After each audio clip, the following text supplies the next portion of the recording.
नमः संस्कृताय। आज हम सभी किरातार्जुनीयम के प्रथम सर्ग का वाचन करते हैं, जो कि वंशज छंद में है। और अंत का यहाँ पर प्रथम सर्ग में 45वां और 46वें श्लोक में परिवर्तन हुआ है, छंद परिवर्तन। 45वें में आपका पुष्पिताग्र और 46वें में मालिनी छंद प्रयुक्त हुआ है। तो चलिए वंशज छंद से शुरुआत हुई है। वस्तु निर्देशात्मक मंगलाचरण है कि श्रियः कुरूणामधिपश्य पालिनीं प्रजासु दैत्यं यमयुङ्क्तवेदितुं सवर्णलिङ्गे विदितः समाययौ युधिष्ठिरं दैतवने वनेचरः कृतप्रणामस्य महिं महीभुजे जितां सपत्नेन निवेदयिष्यतः न विव्यथेतस्य मनो न हि प्रियं प्रवक्तुमीक्षन्ति मृषाहितैषिणः द्विषां विघाताय विधातुमीक्षतो रहस्यनुज्ञाम् अधिगम्य भूभृतः सषष्ठौदार्यविशेषशालिनीं विनिश्चितार्थामिति वाचमाददे क्रियासु योक्तैर्नृपचारचक्षुषो न वञ्चनीया प्रभोऽनुजीविभिः अतोऽर्हसि छन्तुमसाधु साधु वा हितं मनोहारि च दुर्लभं वचः स किं सखा साधु न शास्ति योधिपं हितान्नयः संसृणुते स किं प्रभु सदानुकूलेषु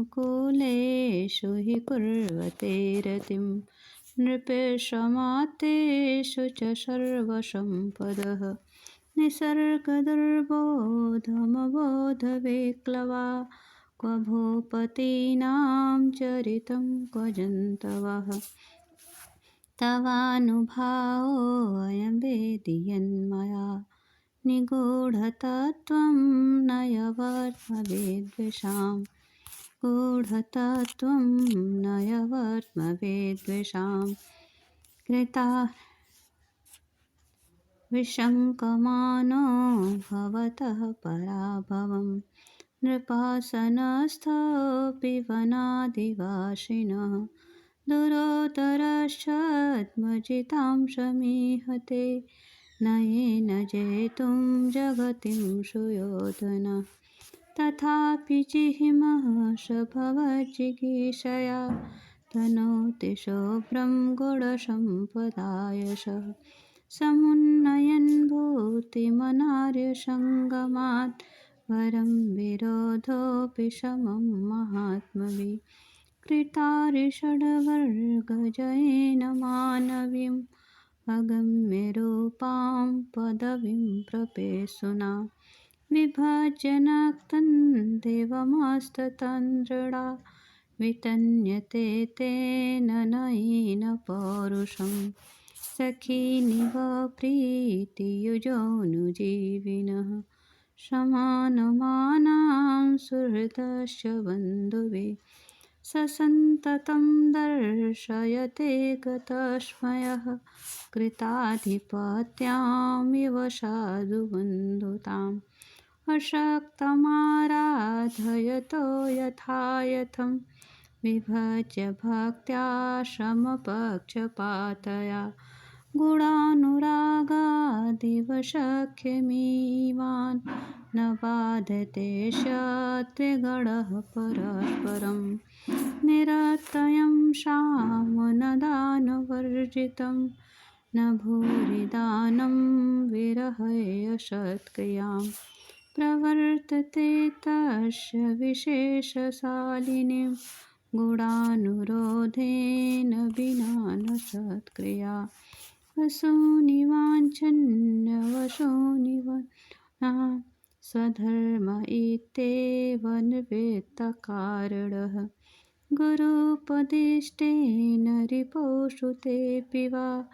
निहन्ति दण्डेन सधर्मविप्लवः विधाय रक्षान् परितः परेतरान् अशङ्किताकारमुपैति शङ्कितः क्रियापवर्गेष्वनुजीविषात्कृता कृतज्ञतामाश्य वदन्ति सम्पदः अनारतं तेन पदेषु लम्बिता विभज्य साम्यक् विनियोगसत्क्रिया फलन्तुपाया परिबृंहितायति रूपेत्य सङ्घर्षमिवार्थसम्पदः अनेकराजन्यरथाश्वसङ्कुलं तदीयमास्थाननिकेतनाजिरं नयतयुग्मश्चदगन्धिरार्द्रतां वृषं नृपोपायन दन्तिनां मद सुखेन लभ्या दधतः कृषिवलैरकृष्टपच्यायवशस्य सम्पदः वितन्वती क्षेमम देवमातृकाश्चिराय तस्मिन् कुरवश्च काशति उदारकीर्तेरुदयं दयावतः प्रशान्तबाधं दिशतो विरक्षया स्वयं प्रदुग्धेश्य गुणैरुपस्नुता वशोपमानस्य वशोनि मेदिनी महोजसौमानधनार्जितः धनुर्भृतः संयति लब्धकीर्तयः न सङ्गतास्तस्य न भिन्नवृत्तयः प्रियाणि वाञ्छन्त शुभिः समीहते महीभृतां सच्चरितैश्चरैः क्रियाशवेदनिःशेषमशेषितक्रियः महोदयैतस्य हितानुबन्धुभिः प्रतीयते धातुरिवेहितं फलैः न तेन सज्जं क्वचिदुद्यतं धनुः कृतं न वा कोपविजिह्वमाननम्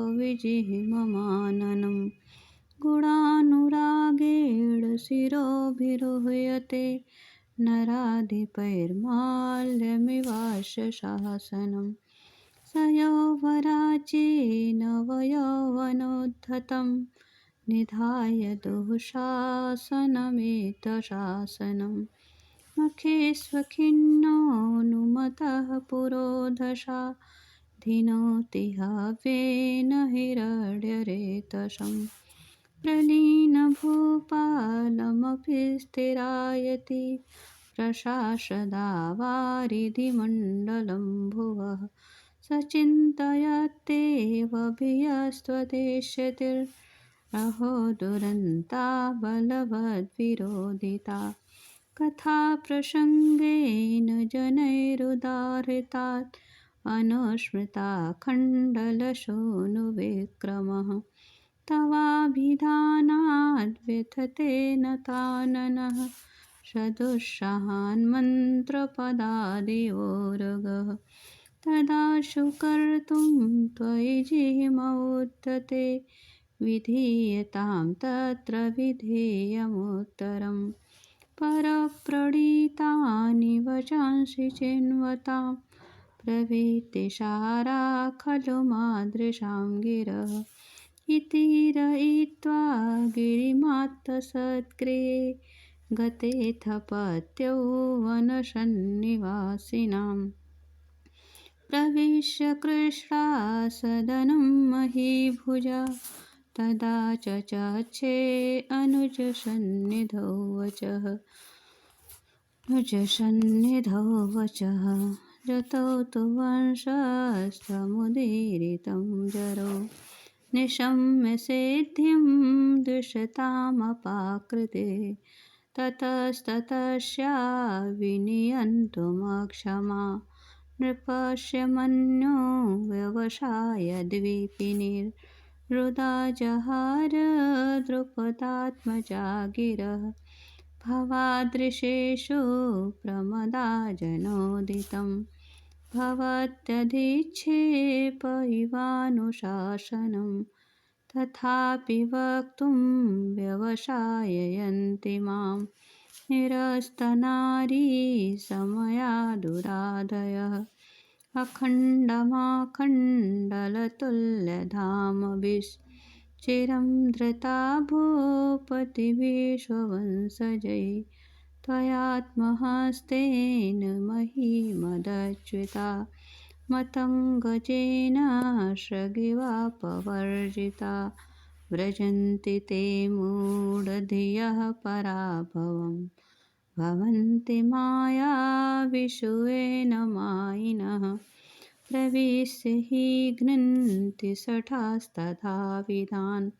असंवृताङ्गान् निशिता इवेशवः गुणानुरक्तामनुरक्तसाधनः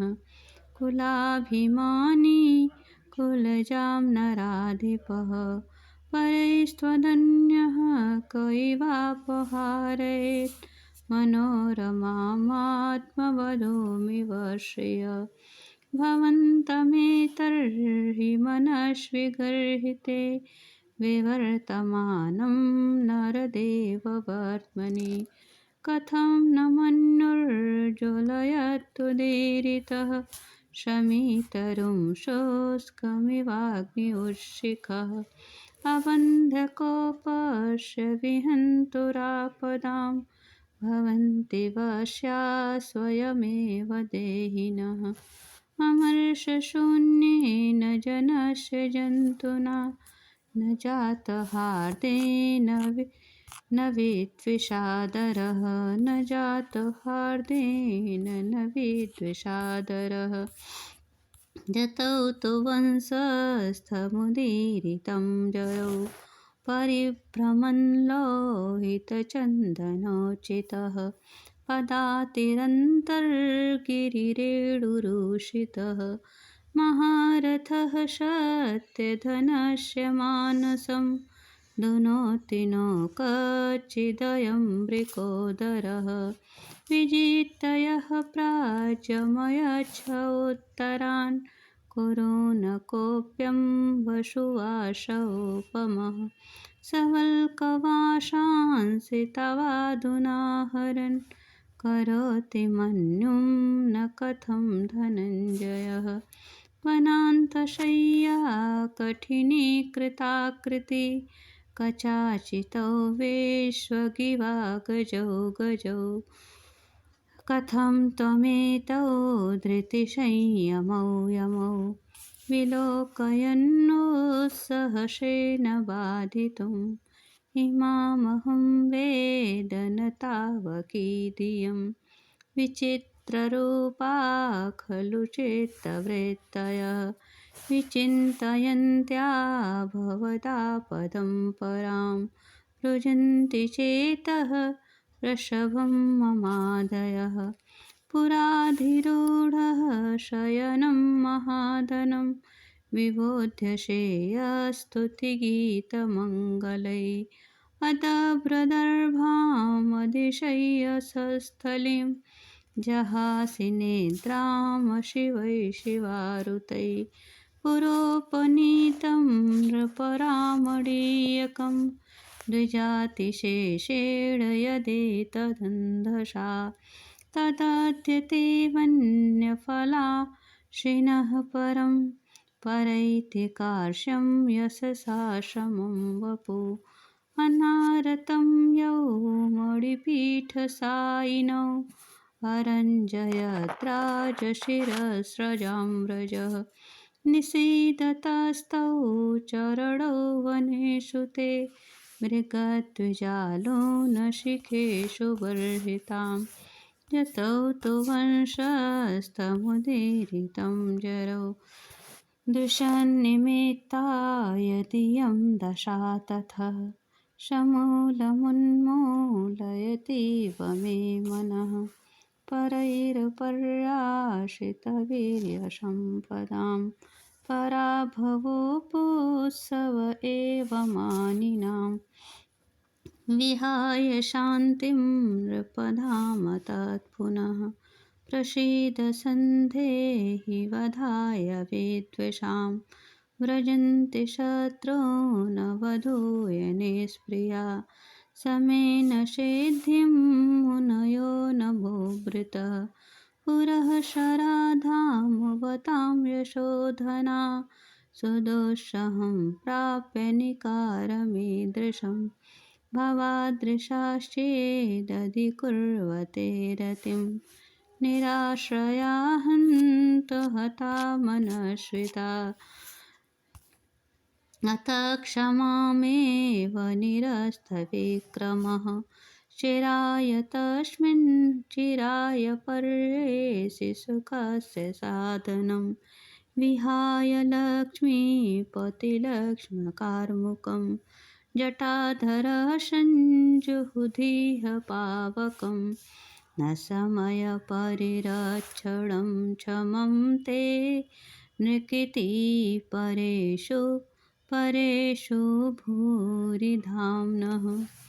अरिषु हि विजयार्थिनः क्षितीशा विदधति सोपदि सन्धिदूषणानि विदधति सोपदि सन्धिदूषणानि विधिसमयनियोगात् दीप्तिसंहारजिह्मः शिथिलवसुमगाधे मग्नमापत्पयोधौ रिपुतिमिरमुदस्य दीयमानं दिनादौ दिनकृतमिव लक्ष्मी त्वां समभेतु भूयः ननुमययुतेयं मालिनी भोगिलोकै ननुमययुतेयं मालिनी भोगिलोकै। इस प्रकार से 46 श्लोकों के माध्यम से किरातार्जुनीय महाकाव्य का यह प्रथम सर्ग जो है पूर्ण हुआ, जो भारवी विरचित है। देखिए, संपूर्ण किरातार्जुनीय में वंशज छंद है, जैसा कि मैंने पहले ही बताया था। 45वें में पुष्पिताग्र और 46वें में आपका मालिनी छंद है। नमः संस्कृत। धन्यवाद आप सभी को सुनने के लिए। नमो नमः।